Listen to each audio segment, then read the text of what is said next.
接下来请收看中嘉新闻。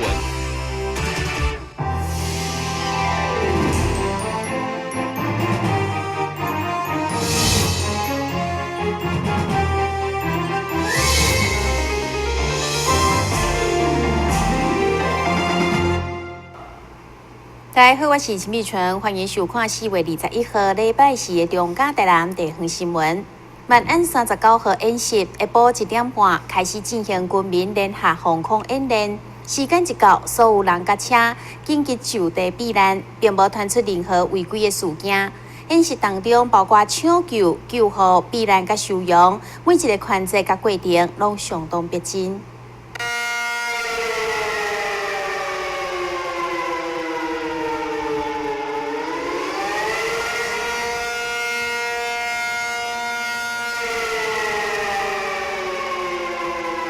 2点半开始，电气警鸣声以后，就发现大楼起火，传出阵阵浓烟，有人员受困。警员小马上紧急动员分推车、消防车抢救，过程推进。那我们5楼这边呢，列车上去，因为5楼有一个受困民众，他4楼起火，所以他由于对，这4个。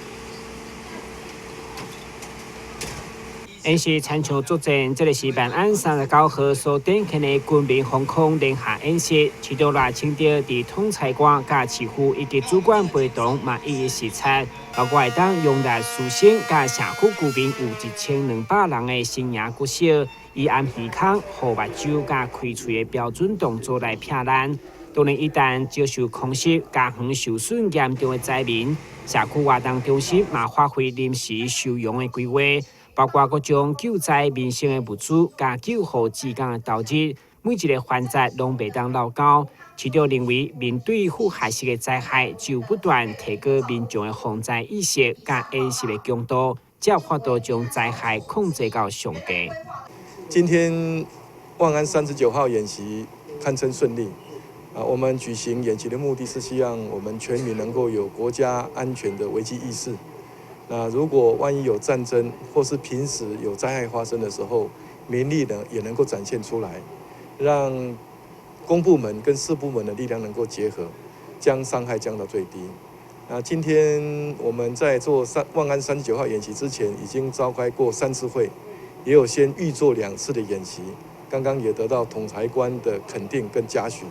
那未来呢，我们会继续努力检讨改进，让每一次的演习都能够发挥效果。2点半开始，半点钟的演习，在地区人车充分配合就地避难，并无传出任何违规事件。电新闻军及郭国义采访报道。准行政院长林全的内阁名单当中，确定由台南市秘书长陈美玲接下行政院秘书长的职务。上个议会定期大会开幕，这议员趁机会向陈美玲表达恭喜。另外，外团民政局长陈宗彦将要接任内政部政务处长一事，市长表示目前也未接到通知。市府秘书长陈美玲第2前确定被征召到中央担任行政院秘书长，而同时民政局长陈宗彦也被传出要接任内政部政务处长的职务，因此议员王家珍借着定期大会向市长进行纠正。陈美玲秘书长或者是陈宗彦处长要离开本府到中央去任职，对赖市长来讲，如果照本期的讲法，应该是顿失左右手。可是赖市长应该是胸有成竹，有一个接班人很好的安排，才会让陈美玲秘书长，包括陈宗彦处长他们离开台南市。是不是请市长就人事的重大异动跟本会报告一下？的人事异动情况，就是一如送给贵会的名单异动表，就是原先的新闻处处长跟原先的秘书处许处长互调工作。那至于陈美玲秘书长到行政院接任行政院秘书长工作是520正式开始。那至于民政局陈宗彦局长，我尚未被告知。那我也有问过陈宗彦局长，他也尚未接受过征询过。实际的情况是这样子。市府秘书长陈美玲确定伫5月20号正式到中央就任。议员罗坤浩经特别送花予秘书长，恭喜伊升官，同时代表安平乡亲向秘书长请命，希望伊未来到中央就职，会当加速来推动渔光岛的未来发展。阮渔光岛吼，照着你未来调离开台南市，到升官到中央咱行政院担任秘书长的过程中，希望你赶紧去推动，安尼较对咱台南市啦吼，台南市民嘛是对你一个寄望，对咱台南市嘛是一种交代。你讲安尼好甲毋好？那个渔光岛确实有很大的一个潜力，其实我们这些年来也一直在克服很多的困难。对，今年8、9月文化局就会开始在这边做这一个地景的展览。那我们会逐步的来推动。那需要中央的一个跨部会的部分，如果院长有把这个工作交付给我，或者有主责的政务委员，我会跟他建议，那尽量帮台南市来争取。多位议员除了表达恭喜，也希望秘书长未来伫中央会当为台南争取更较侪地方建设资源。而秘书长陈美玲也答应，伊未来将持续关心台南，为台南发声。台南新闻正山林根采访报道。台南县市合并到今已经5年外，因为感受到这重大建设，拢集中伫个原台南市。议员蔡耀辉、陈世贤伫定期大会指出，溪北地区遭受边缘化，地区人口外流，所以期待市长会当伫个最后2档的任期内缩短城乡差距。议员蔡耀辉伫定期大会指出，虽然为市长热清地的施政报告当中看会出有真侪得奖的记录甲袂歹的成绩，不过所发现一寡大型建设，参像美术馆、市立图书馆，拢是设伫原台南市，互伊感觉溪北地区愈来愈边缘化，人口数愈来愈少。溪北的人看未到未来，不管安怎建设重大建设，伫咱财政考量之下，阮无分到一点点，阮感觉阮会当引以为傲的重大建设。这点，所以溪北的人口愈来愈少，愈来愈边缘化，是阮溪北的人一直笑走阮的意讲，阮希望会当恢复较早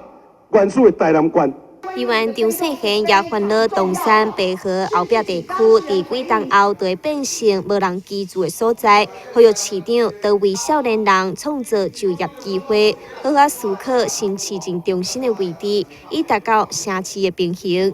阮白河东山后壁迄溪北新村啊，人口外流遮严重，庄口的庄头，我讲，我算少年的啦，若是阮遮庄口算少年的啦，人口外流啦。到10档哦，我看哦，找无几个人住喺庄卡啦。你毋着讲哦，创造讲迄个就业的机会哦，你咧即个市政府中心点哦，你要刷较重的。啊，另外咧创造一个讲，即个溪北哦有一个城市，互人即个就业的来，即离开咧即少年哦，会当哦离厝较近，会当友好是大人，会当哦囡仔顾会着。啊，毋知庄卡的囡仔有大人，毋知有人，即个要闹空，要闹空啥？你敢知影？因为过去台南县的经营和台南市的经营本来就无共款嘛。我当然来根据两个方面的条件来推动，也是因所当的问题来解决啦。所以我头有讲嘛，咱会当用市政府的经费来看，用伫咧溪北绝对无比溪南较少啊。议员蔡耀辉盼望市长热清地伫年内的最后2档，会当将大型建设投入溪北17个地区，缩短城乡差距，互少年人毋免离乡背景找头路。台新闻正山林根采访报道。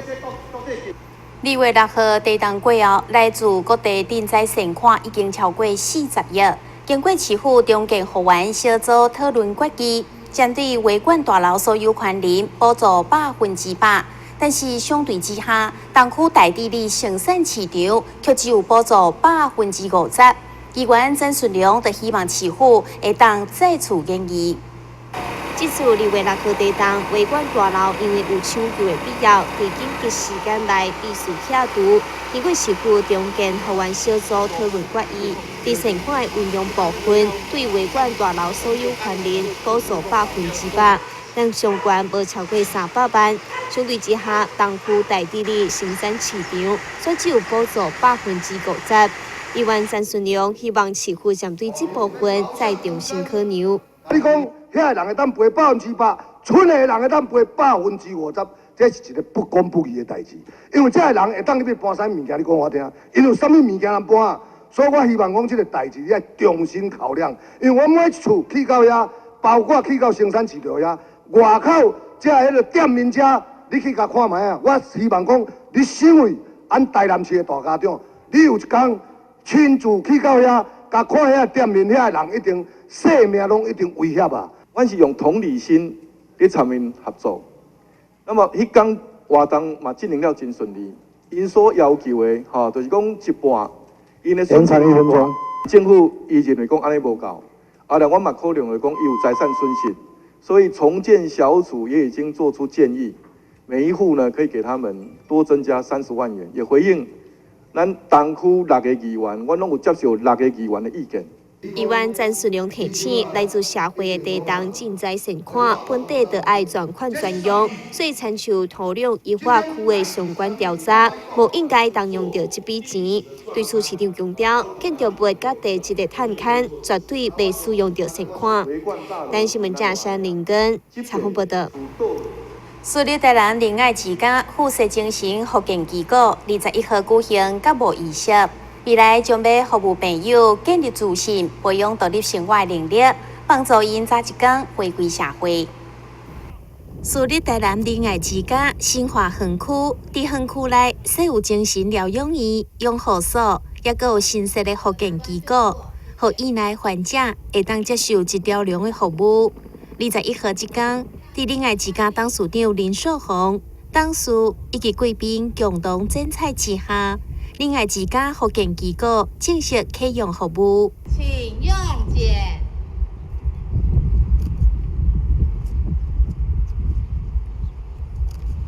请剪彩，收剪。精神复健机构今天开始开幕营运，是跟我们的老的精神疗养院还有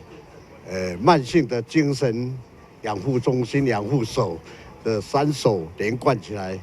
对于我们的这些患者跟住民能够一连贯的服务，给他们最好的医疗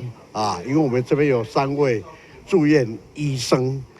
还有我们有这个所长是台大职能治疗系的这个专职的这个治疗师。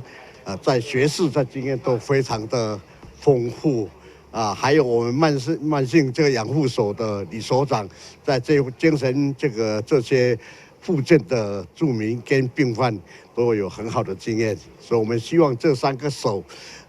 连贯起来，对台南地区附近的这些患者跟住民能够有最好的医疗服务。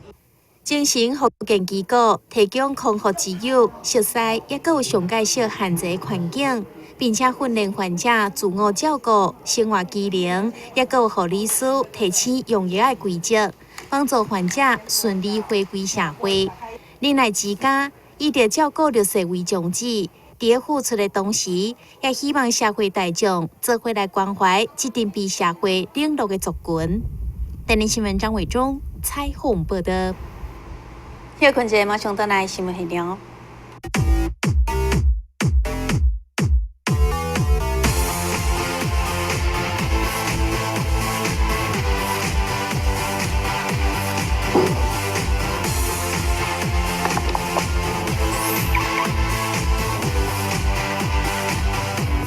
汽车哦，我不只有车，我还有司机。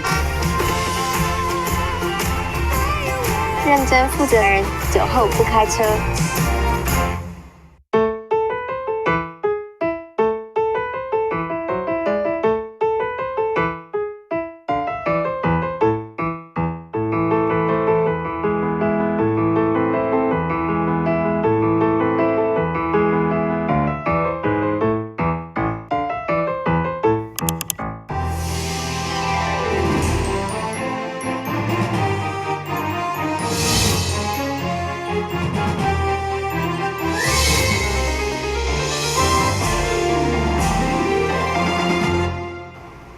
台南关会中心举办关会节友表扬大会，向热心奉献的关会人甲团体表达感谢之意。由台湾会议基金会董事长叶金川担任颁奖人，真心来感谢这些人无私的奉献。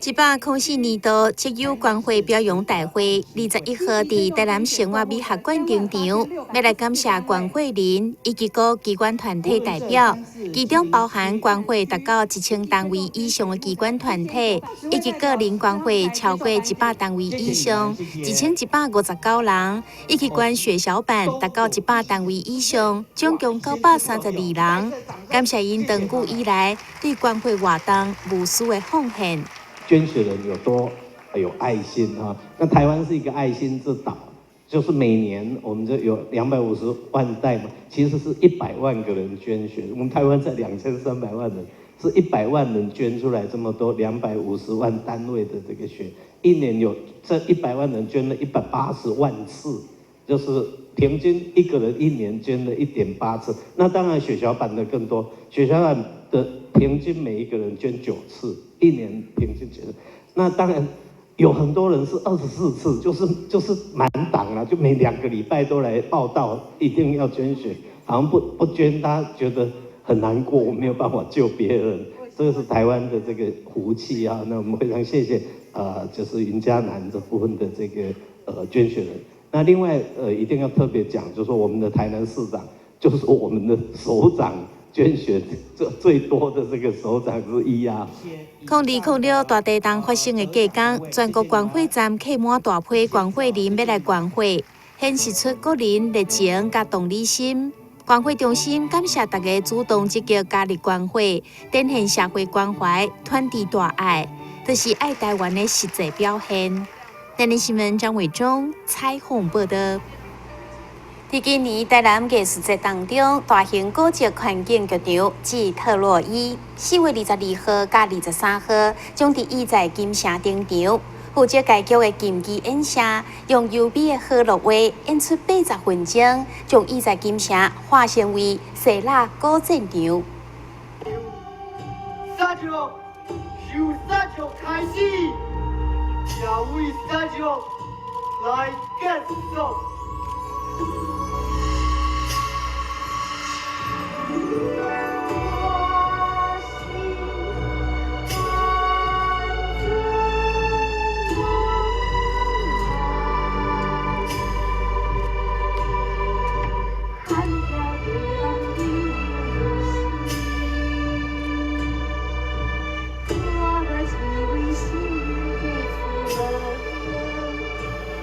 特洛伊是金鸡演社19档前作品，不过每一摆演出拢翻新内容。这摆更是看上伊在金城历史古城池的地位，开了2礼拜时间搭建，打造出壮观的户外环境剧场。同时邀请国宝级康邦艺术跟进发来画出希腊剧场的舞台布景，加上霹雳音乐总监来创作全剧的乐曲，再凸显古希腊悲剧的剧情。导演表示，过去人以演戏剧方式献福神，所以献神仪式就是戏剧源头。所以这出戏不只是吟历史史，更希望献给台湾众生甲土地，传起所有人共同的记忆。呈现的其实这出也呈现了一个非常重要的一个东西，我要讲的就是亲情、爱情跟友情，就是人类这种亘古一个没改变的物件啦哈。还有一个很重要的就是台湾的艺术，我们在这所谓的跨文化的一个创作里面，我们也可以做到非常重要的一个演的希腊的东西，但是用台湾的元素。接下来对我们的服装，我们的服装是非常的华丽，非常台湾非常特色的这种那造型颜色。我们的歌曲风采伦老师谢海以及霹雳布袋戏的天后音乐天后，因为现场会演出。所以这出戏整个才带给人家一个很重要的东西，带到了让它时光机赶快带到了3000多年前的希腊。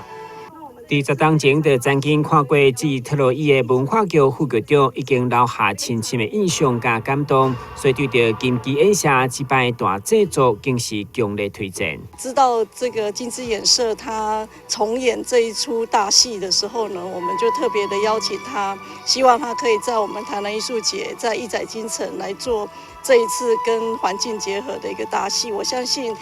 在这边观戏的效果呢，是你在别的地方所看不到的。那这一次导演呢，也针对这整个，其实金枝演社可以说是台湾环境剧场之母啊，他们环境剧场就是由金枝这个团体所带出来的。那他们对环境剧场有非常大的经验跟非常好的这个做法。那他相信这一次带给大家的，会带给大家一个非常不同以往在这个义载金城所呈现的所有的演出。4月22、23暗时8点，就将伫义载金城演出的《特洛伊》，因为舞台就搭伫城门入口，所以购票的观众一定要提早入场。电新闻管制郭博义采访报道。铁皮做的七套米啊，现主是伫台湾，不但数量少，也真歹找到完整的。拥有12档资历的收藏家刘冠银，登去母校昆山科技大学展出，希望和学弟学妹会当了解铁皮做的七套米啊趣味甲价值。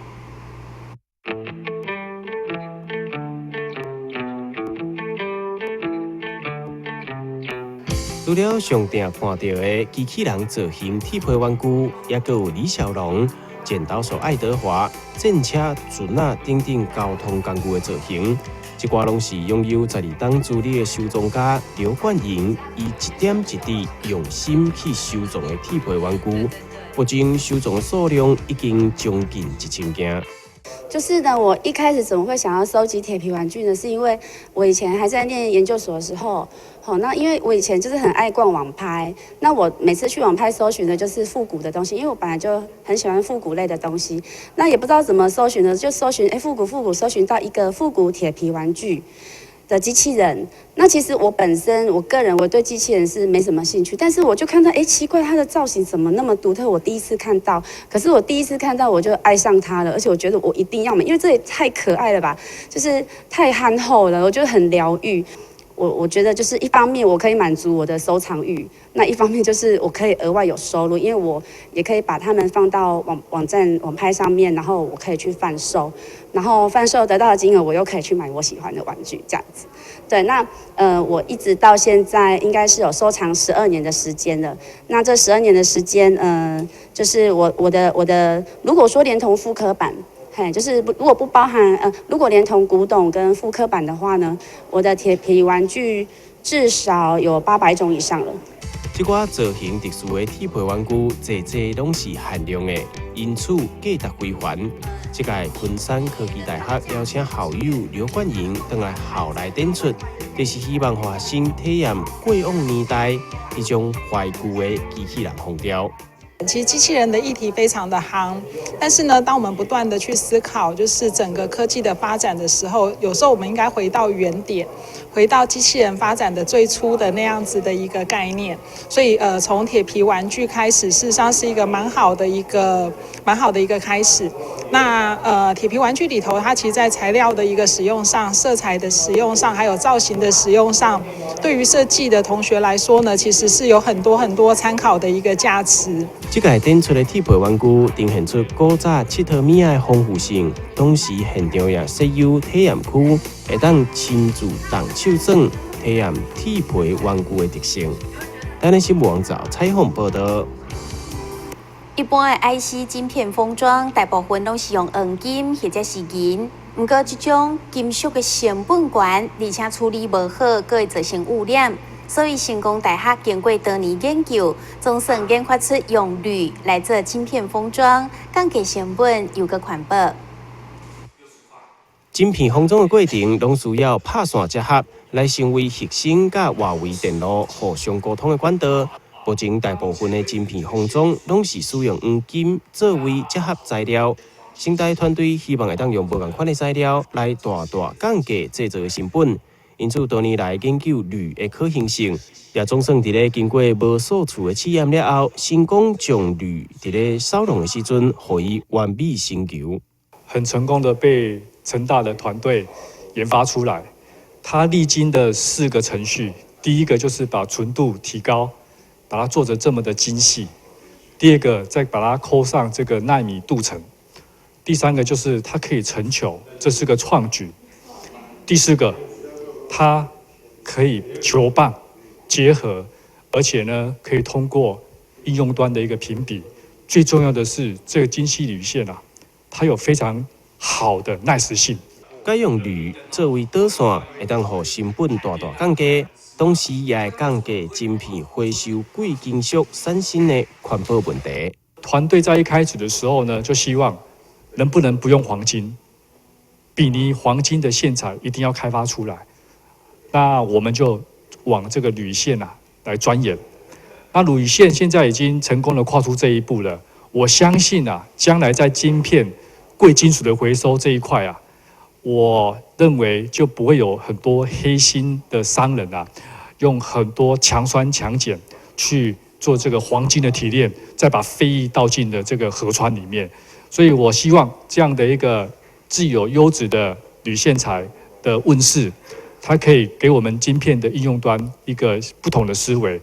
这项跨时代发明，让晶片封装的材料不再只被限制在贵重金属当中。也会当降低制作成本，并大大提升台湾晶片产业的竞争力。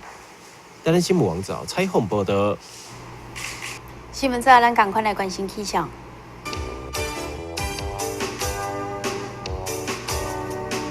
明仔载是好天有时在分的天气，温度25度到30度，落雨几率1成，海面平均风力4级到5级，上大阵风是6级。感谢你收看4月21号的中嘉台南电视新闻，我是秦碧泉，咱再会。